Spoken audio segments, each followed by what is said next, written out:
যেটা যেটা বলতেছিলাম, আসলে স্বাধীনতার 53 বছর পরে 1971 সালে যুদ্ধের সময় 6 মাস 9 মাস যুদ্ধ করে যারা স্বাধীনতার 53 বছর পর সুযোগ সুবিধা পাচ্ছে, আমরা চাই তারা সারা জীবন সুযোগ সুবিধা পাক, কারণ তারা দেশের জন্য অবদান রেখেছে। কিন্তু আমার প্রশ্ন সেখানে, যুগের পর যুগ যে প্রবাসীরা আজকে বাংলাদেশের রেমিটেন্স পাঠিয়ে, যাদেরকে রেমিটেন্স ফাইটার বলা হয়, যেটা বাংলা হচ্ছে যে অর্থনৈতিক যোদ্ধা, এটা ইতিমধ্যে আপনারা বুঝে গেছেন, বাংলাদেশের সর্বস্তরের জনগণ বুঝে গেছে, সারা পৃথিবীর ওয়ার্ল্ডের মানুষ বুঝে গেছে যে এই প্রবাসীরা যদি রেমিটেন্স শাটডাউন না করতো, তাহলে এই আন্দোলনকে এবং প্রধানমন্ত্রী শেখ হাসিনাকে পদত্যাগ করাতে আমার মনে হয় কিছুটা হিমশিম খেয়ে যেতে হইতো। এবং আমাদের এই ছাত্র আন্দোলন থেকে শুরু করে সেই শুরু থেকে আমরা যেভাবে সাপোর্ট দিয়ে যাচ্ছি প্রবাসীরা, তাদের এই সমস্ত ভিডিও গুলা দেখে বাংলাদেশের প্রায় 6 থেকে 7 দিন নেটওয়ার্ক বন্ধ ছিল। সেই নেটওয়ার্ক বন্ধ থাকার পরে আমাদের কাছে যেভাবে আমরা ভিডিও গুলা কালেক্ট করে যেভাবে প্রচার প্রচারণা করেছি, মিডিয়ার মধ্যে তুলে ধরেছি, সারা ওয়ার্ল্ড এর মধ্যে পৌঁছে দিয়েছি, আজকে কিন্তু সারা ওয়ার্ল্ড আমাদের প্রবাসীদের মাধ্যমে জানে বাংলাদেশের ছাত্রদের অবদান এবং ছাত্রদের এই আন্দোলন সফল করাতে আমি মনে করি আমাদের প্রবাসীদেরও কিছুটা ভূমিকা আছে। অর্থাৎ আমি মনে করি আমাদেরকে দাবি কেন জানাতে হবে প্রবাসীদের পক্ষ থেকে বা প্রবাসীদেরকে, আর কত দাবি জানাবো আমরা? দীর্ঘ 16 বছর 18 বছর এক এক সময় এক একজন এসে দেশের মধ্যে দেশ পরিচালনা করতেছে, প্রবাসীদের জন্য এই মন্ত্রী সেই মন্ত্রী বিভিন্ন জায়গা থেকে বিভিন্ন সময় বক্তব্য রাখতেছে, আমরা এই করে ফেলবো সেই করে ফেলবো, প্রবাসীদের দুঃখে চোখ দিয়ে পানি পড়তেছে, বালিশ পিটাই ফেলতেছে এক এক নেতারা। কিন্তু আমি দেখেছি দীর্ঘ 16 বছরে একটা প্রবাসীদের দাবিও বাস্তবায়ন করে নাই। তো দাবি জানানোর সময় এখন আর আমাদের কাছে নাই, দাবি আমরা এখন আর জানাবো না। যেখানে প্রবাসীরা এত বড় একটা ভূমিকা রেখেছে আনলিমিটেড রেমিটেন্স শাটডাউন করে, আমি নিজে এত করে আমি ভিডিও করে 1 মিলিয়ন.1 ভিউ আমি অতিক্রম করেছি শুধুমাত্র আনলিমিটেড শাটডাউন করার জন্য। আমি শপথ গ্রহণ করেছি, আমার সাথে প্রায় 10,000 মানুষ শেয়ারের 10,000 মানুষ টুইটের মাধ্যমে প্রতিজ্ঞাবদ্ধ করেছে আমার সেই ভিডিওর সাথে, প্রায় 30,000-এরও বেশি শেয়ার হয়েছে সেই ভিডিও। আমরা লিমিটেড আনলিমিটেড শাটডাউন, আমাদের যে যৌক্তিক আন্দোলন, যে ছাত্র আন্দোলন ছিল, তাদের সব ধরনের কার্যকলাপের সাথে আমরা সহমত থেকে আমরা আনলিমিটেড লিমিটেড শাটডাউন করেছি। এই বলে যতদিন না পর্যন্ত তাদের দাবি আদায় না হবে, যতদিন না পর্যন্ত তাদের শহীদ ভাইজার খুনের বিচার না হবে, ততদিন পর্যন্ত আমরা বাংলাদেশের একটা টাকাও ব্যাংকিং চ্যানেলে পাঠাবো না, অথবা কোন চ্যানেল ভাবে আমরা পাঠাবো না। আমরা কিন্তু প্রতিজ্ঞাবদ্ধ ছিলাম, আমাদের প্রতিজ্ঞা আমরা রেখেছি। আজকে আপনাদের দুঃখে আমরা কেঁদেছি, আমরা প্রবাসীরা আজকে 70 থেকে 80 জন এই যে আরব আমিরাতে সম্ভবত আমাদের ভাইয়েরা আজকে জেল হাজতে, যাক আপনারা অনেকে আশা দিচ্ছেন এই নিয়ে কথা বলছেন যে তাদেরকে আপনারা ছাড়িয়ে নিয়ে আসবেন। তো আমরা আপনাদের জন্য কি অবদান রেখেছি সেটার বলার ভাষা আমি রাখি না, এবং আমরা কি দাবি করব সেটার ভাষা আমি আর রাখি না। আমরা দাবি কেন আপনাদের কাছ থেকে চাইতে হবে? আমাদের স্পষ্ট এটা এখন আমি মনে করি যে এটা আমরা এখন আলটিমেটাম দেওয়ার সময় চলে এসেছে। প্রতিটা প্রবাসী যেহেতু রেমিটেন্স ফাইটার, যেহেতু যুদ্ধের সার্টিফিকেট আপনাদেরকে দিতে হবে আমাদের প্রতিটা প্রবাসীদেরকে।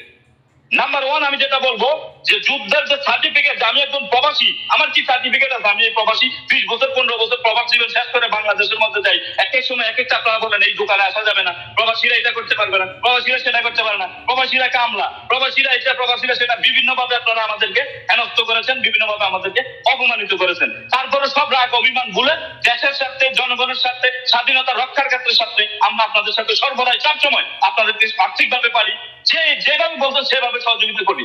একটু আগে আমাদের মাসুদ ভাই একটা পরিকল্পনা করেছে, উনি একজন প্রবাসী, যে সকল শহীদদের পাশে উনি দাঁড়াবে, 50 লক্ষ টাকার একটা টার্গেট নিয়েছে উনি। অর্থাৎ আমরা সকল প্রবাসী রাজি আছি, এটার সাথে আমরা একমত আছি। 50 লক্ষ না, প্রয়োজনে 50 কোটি টাকা এক জায়গায় করে নিজেদের মাথার গাম পায়ে পালানো টাকা, প্রতি মাসে যে বেতন দেয় ওখান থেকে 1 মাসের টাকা আপনাদের জন্য রেখে দিব আমরা সকল প্রবাসীরা। কিন্তু আমাদের জন্য আপনারা কি করছেন আজ পর্যন্ত, সেটার জবাব আপনাদেরকে দিতে হবে।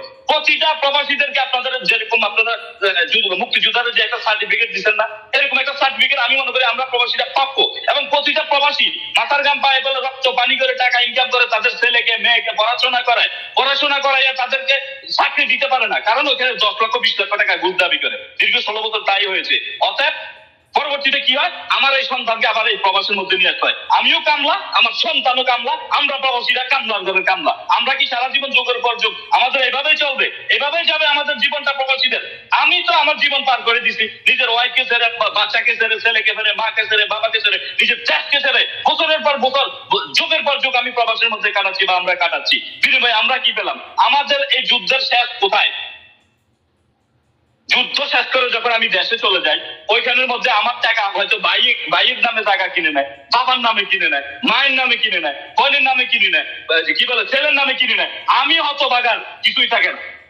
আমি হতভাগা ওই যে লুঙ্গি একটা পরে বাজারে যাই আবুল বিড়ি টানবো আর ঘরের ভিতরে যাই বসে থাকবো, আমার কোনো কিছু থাকে না।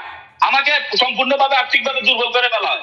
অতএব আমাদের সকল প্রবাসীদেরকে আমি মনে করি এই মুহূর্তে আমাদেরকে প্রবাসীদের একটা সার্টিফিকেট দেওয়া উচিত এবং প্রতিটা প্রবাসীদের ফ্যামিলি থেকে অন্তত একজন করে শিক্ষিত আমরা করব, চাকরি দেওয়ার দায়িত্ব আপনাদেরকে নিতে হবে। প্রতিটা প্রবাসীদের পর থেকে অন্তত পক্ষে একজন করে সরকারি চাকরি আপনাদেরকে দিতে হবে। 2 নাম্বার কথা গেল আমার এটা। 3 নাম্বার কথাটা হচ্ছে যে এই যে আমরা প্রবাসীরা সবকিছু শেষ করে জীবন যৌবন সব শেষ করে যখন দেশে যাই, আমাদের কিছুই থাকে না। আমাদেরকে নির্ধারিত করে প্রতি মাসিক, এটা যদি আপনাদের সম্ভব হয়, ভিক্ষা করতেছি, ভিক্ষা চাচ্ছি না আপনাদের কাছে, আমরা এটা আবেদন করতেছি এবং এটা আমাদের প্রাপ্য।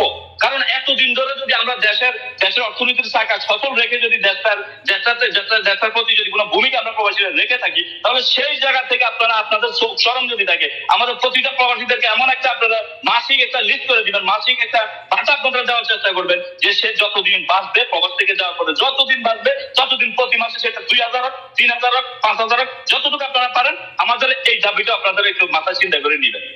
আমরা প্রবাসীরা যেমন ছাত্রদের পাশে থেকে শেখ হাসিনাকে পদত্যাগ করার জন্য ছাত্রদের দুঃখে দুঃখিত হয়ে আনলিমিটেড রেমিটেন্স শাটডাউন করতে পেরেছি, আজকে আমি এটা কোনো দাবি জানাচ্ছি না, এটা আমি আলটিমেটাম দিচ্ছি সকল প্রবাসীদের পক্ষ থেকে। আমার সাথে কে একমত কে দুই মত, আই ডোন্ট কেয়ার। আমি এত সাগর একলাই যথেষ্ট, আনলিমিটেড রেমিটেন্স শাটডাউন প্রয়োজনে আবারও দিব প্রবাসীদের, সকল প্রবাসীদের অধিকার আদায়ের ক্ষেত্রে। এটা আমাদের অধিকার, এটা আমাদের প্রাপ্য। আমি রিকোয়েস্ট করব এবং আমি রেসপেক্ট করি আজকে বর্তমানে যিনি সরকার সমতুল্য ডক্টর ইউনূস প্রধান উপদেষ্টা, ওনার কাছে যদি আমাদের এই কথাগুলো যদি পৌঁছায়, আমি জানি উনি জনদরদি, উনি গরিবের বন্ধু, উনি আমাদের এই কথাগুলো মানবেন এবং উনি আমাদের কথাগুলো বুঝবেন, বুঝে শুনে উনি আমাদের এই দাবিগুলো উনি মেনে নেবেন এবং আমাদের কথাগুলো মেনে নেবেন। অন্যথায় আন্দোলন আমরাও করতে পারি, রেমিটেন্স শাটডাউন আমরাও দিতে পারি। জি, অসংখ্য ধন্যবাদ। সাধু হোসেন সাগর ভাই, অসংখ্য ধন্যবাদ। মালয়েশিয়া থেকে আপনার বক্তব্য, প্রস্তাব, আলোচনা খুবই, দর্শকরা ম্যাক্সিমাম লোক আপনাকে কমেন্টস লিখেছে এবং তারা আপনার বক্তব্যে আনন্দিত, উৎসাহিত, বিশেষ করে প্রবাসীরা বেশি আনন্দিত, উৎসাহিত যে আপনি